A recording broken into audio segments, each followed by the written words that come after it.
When you feel like you're screaming at the top of your lungs about your new song, people are just starting to hear you. Most artists think one post is enough, but in reality it's not. Just because you posted it doesn't mean they saw it. They might have scrolled right past it. And just because you sent the email doesn't mean they opened it. And just because they opened it doesn't mean they read it. And even if they read it or saw the post or whatever it is, doesn't mean they clicked on it and actually listened to your music. It takes an enormous amount of posts, engagement, and reach for people actually to hear your music and for you to make an impact. Your music career depends on you being seen and heard, and that takes strategy and persistence. My name's Chris, also known as the artist Manafest. I've been doing music for over 15 years full time. We have about 500,000 monthly listeners on Spotify, had a song in the Olympics and also in the Super Bowl last year, and I'm the creator of the Spotify 5-Day Challenge. And in this video, I want to share some lessons and some takeaways on how you can get ahead of 99% of the artists in the next 6 months by doing these strategic takeaways. So number one is reposting your content. Like I said earlier, just because you posted it once doesn't mean they saw it. And maybe you need to just edit that video down again. On my Spotify challenge the other day, I was just sharing how, sometimes we like to include the whole amount of the song when really sometimes shorter is better. So if you've got a 30-second or 60-second clip, post it down to 15 seconds, 20 seconds, shorten it a little bit, or use a part of the verse or a different part of the chorus. But you've got to repost that thing many, many times and make some noise.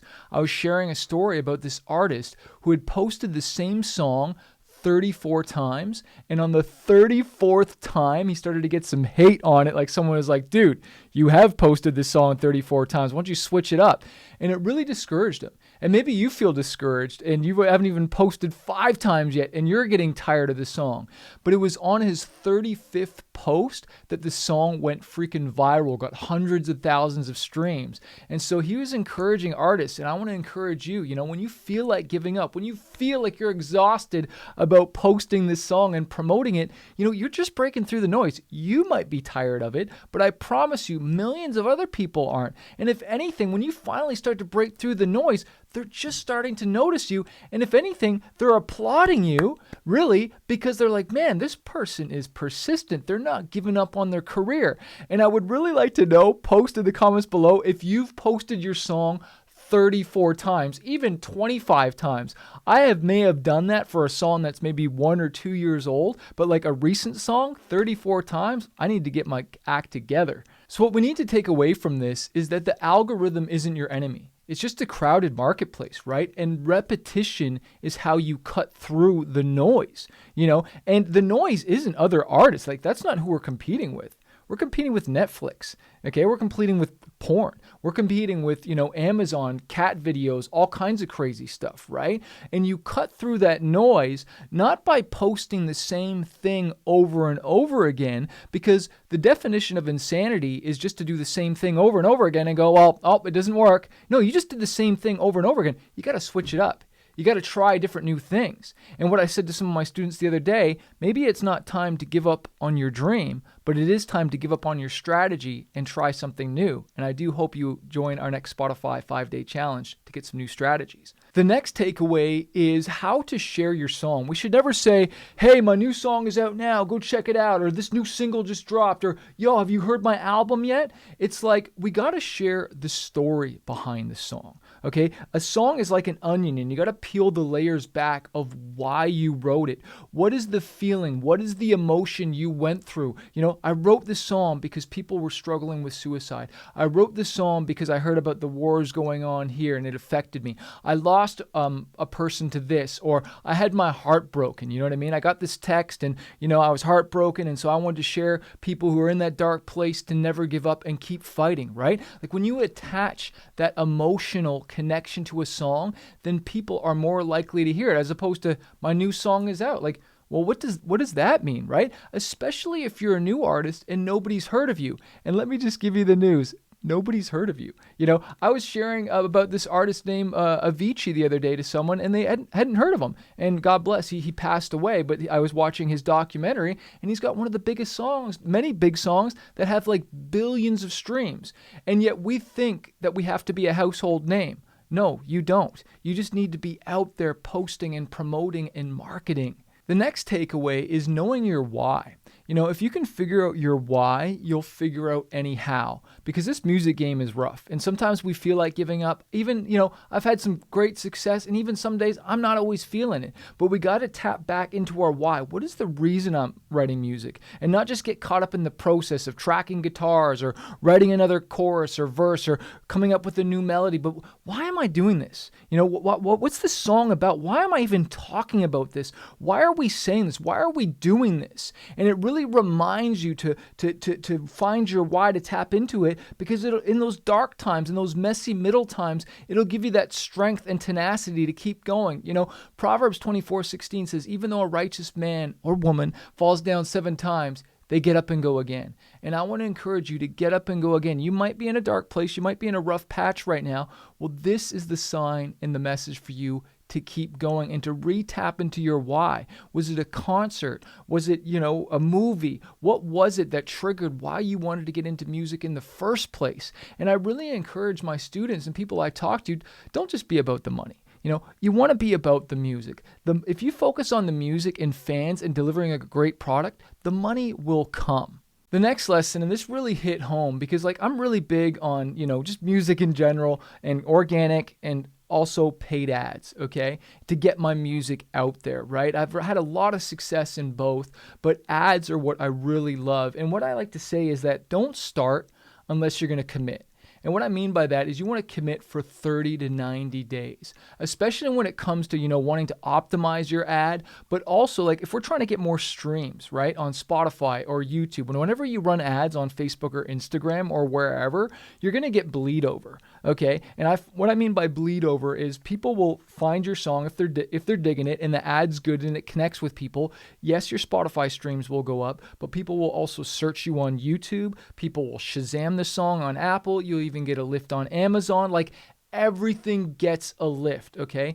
But the whole point is you don't want just a quick spike and blow your budget in one day. You want a nice long arc and curve. So I say don't get started unless you're willing to commit to 30 to 90 days.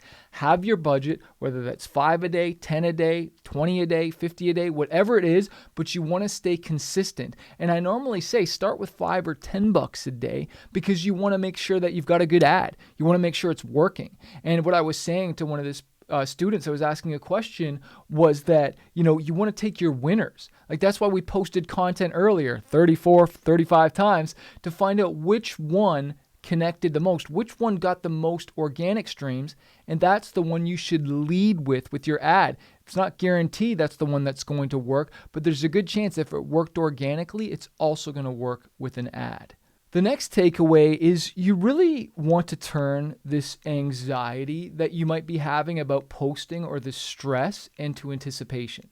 So turning anxiety into anticipation. You got to flip the script mentally in your mind. So when it comes time to posting or promoting, it's I don't have to do this. I get to do this. I can't believe I used to get caught myself. I would say to people when I was touring 150, 200 shows a year, oh, I've got another tour, or I've got to perform tomorrow. I've got to go into the studio next week and write songs for TV and film. No, I get to do this, right? When we reframe our attitude, attitude is everything. And when you look at the glass full as opposed to half empty, it totally reframes your mind and you just enjoy life. That's why we're doing this, to have fun, right? It's not supposed to be a stress. And just because you haven't figured it out yet doesn't mean you can't have fun with it. When you're first playing the guitar for the first time or instrument or learning, it was fun, right? And I know when you want to become a master at something, there's hurdles and there's certain things you got to overcome and it gets hard. But guess what? It's not going to get any easier. I promise you that. But you're going to get better. You're going to get better. You haven't released a song yet. You haven't hit 1,000 monthly listeners yet. Okay. Well, once you get to 1,000, I promise you getting to 10,000 is going to get easier, and then getting to 100,000. And we'd love to help you do that at our next Spotify challenge, but just don't give up. Stay in the game. If you play the guitar or whatever, you got past those calluses that hurt so much on your fingers, right? You pushed through that pain. Well, push through the pain of marketing. It's just because you don't know yet. But then once you know, and you don't even think about it. And the difference between an amateur and a master is that you can do stuff without even thinking about it. Like I could tie my shoe and talk to you right now. I could be driving my car and writing songs. Not that I recommend that, but I could be humming melodies and singing along, right? It's because I've become a master at driving the car. Well, soon you're going to become a master at releasing music and marketing and getting your music out there where you're not even thinking about it, but you've just got to get your reps in. You just got to get your reps in on this. The next takeaway was about publishing. So you got to understand when someone streams your song, right? There's two royalties that are generated, right? Like there's the master royalty, like you own the copyright of the song, right? Like if you paid for the recording, you own the master side, and that's the biggest side of the royalty. And whether you distribute through DistroKid or TuneCore or CD Baby or whoever it is, they pass that royalty right on to you. You might have splits or whatnot with other people, but that main royalty gets passed on to you. But there's a second royalty. We can't forget the songwriters and the people who wrote the song. And so that's the publishing royalty, the songwriter royalty. Now, you might be like, well, I registered the song with ASCAP or BMI, or if you live in Canada, it's SOCAN, right? Depending on where you are in the world, you register the song with your Performance Rights Society, and that's for the performance royalties, right? But they don't collect the streaming royalties for Spotify or Apple or whatever, right? You've got to get a publishing admin to do that. Now, TuneCore offers that. CD Baby offers that. Right now, DistroKid doesn't currently offer that. So sometimes we use a software called SongStats. They're a company that collects your publishing admin. And what they do is they register their song in all the other worlds as well, all the other countries, to make sure that you're getting all your royalties from all those songwriting royalties, and they're not just disappearing, or else they become black box royalties, and then they end up just get given to the biggest songwriter in the world. So it's really important. Now, I will tell you this, the master royalty is like 3 to 4 times bigger, but like if you own 50% or more of the song, like the songwriting of it, then that's a big chunk, man. You don't want to leave that on the table, okay? So you want to make sure you get someone collecting those royalties. So remember, you got to be consistent in this music game. You got to keep posting. You got to keep marketing. You got to keep being loud for your career. And let me know below this video what was your biggest takeaway. And I do hope I see you on our next Spotify 5-day challenge.